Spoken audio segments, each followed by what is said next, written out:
A little bit of time over for rebuttal. Okay, we will just note for the record how much time is left when you're done speaking. Okay, ready? Please proceed. Okay. Michael Russnow, 1301 Havenhurst, High Commissioners. I've lived at 1301 Havenhurst 35 years, insured by enacted fair rent and living standards. The ordinance mandates carpeting and linoleum replaced at 7 years with painting at 4. This renovation interval would have been my 5th. I submit rent reductions for failed landlord services in the ordinance for painting, carpeting, and linoleum aren't effectively designed and are constructed with guidelines offering wide ranges without regard to unit size. But the law gives the Commission ample ways to see I'm adequately compensated. The amounts assigned to me were wrong. Staff agreed regarding linoleum. But how hearing examiner Ohl and staff concluded painting and carpeting should be small amounts displays gross unawareness of how these services affect me.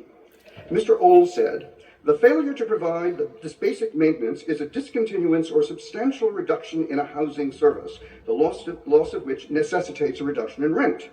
He then utilized the ranges for each service. Painting, $41 to $123, carpeting, $62 to $166, linoleum, $18 to $51.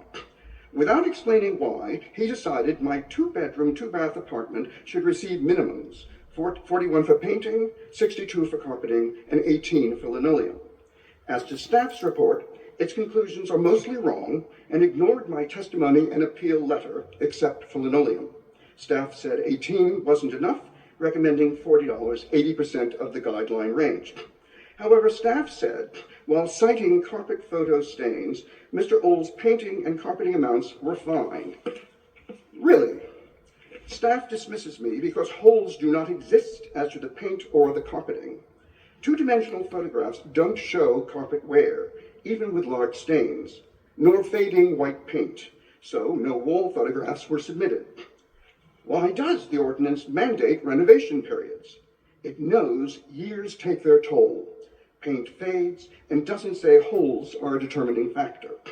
My greatest disagreement with staff, and forgive my voice rising, but how dare staff believe that the reduction in services does not affect the tenant to a high degree, is a minor quality of life issue, does not impact the habitability to a high degree, and there is a relatively low maximum allowable rent for the unit.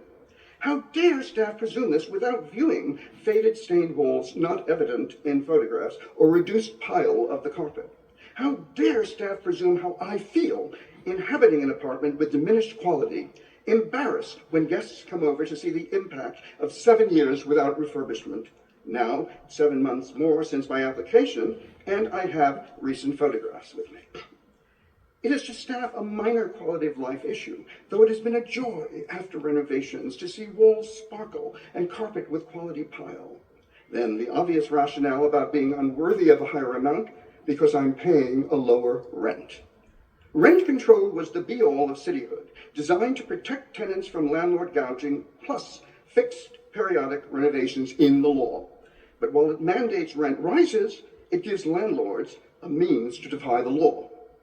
While rent reductions aren't meant to punish landlords, they're not supposed to reward them either.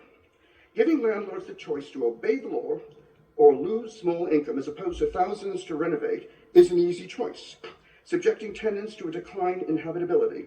Should long-term tenants be penalized? Should we be awarded a pittance, helpless as to whether landlords follow the law? And who qualifies for higher amounts? 166 for carpeting and 123 for painting, or 140 and 115 respectively, or even 110 and 100. Why am I really at the bottom? I appeal to you to raise my amounts to at least 80% of the maximum that staff recommended for linoleum, $100 for paint and $133 for carpeting to go along with $40 for linoleum. And I thank you and reserve the remaining time. I hope this wasn't too much for you. Thank you very much. How much time is there left? 42 seconds. It's perfect. I've been rehearsing all day. Thank you. Thank you. We will, at this point, ask if there is any public comment on this. There's no public comment, and Okay. the landlord representative is not. Okay, so we will, I will actually ask now for the record if the landlord is here and would like to make a presentation. And seeing none, it would now be time for rebuttal. If you choose to use your last 42 seconds, this would be the time to do that. We very well might, but we'll wait for you to be done with your comments first. Well, the only thing that I could say, in case I didn't have enough time, the first renovation was helped by a then policy where somebody came from you to inspect my unit because my landlady at the time didn't want to do it. And he then said, you really should. And so she did. And since that time, in the 90s, you've stopped doing that. So everything here is totally based upon two-dimensional photos. And also, a refrigerator, I've mentioned in my letter, gives a greater reduction than carpet and linoleum combined. And yet the refrigerator, if you bought it with your money that you're saving, can be taken if you move. You can't take the carpet or linoleum should I decide to use that money, which at the moment is a pittance, to replace the linoleum, which I'm tripping over from time to time. So I guess I'm close to the 42 seconds, aren't I? And I'll sign That's a your copy time. of this for you if you'd like for your, interest later. Thank you very much. I will ask my colleagues now if we have any questions for the tenant. I see none, so.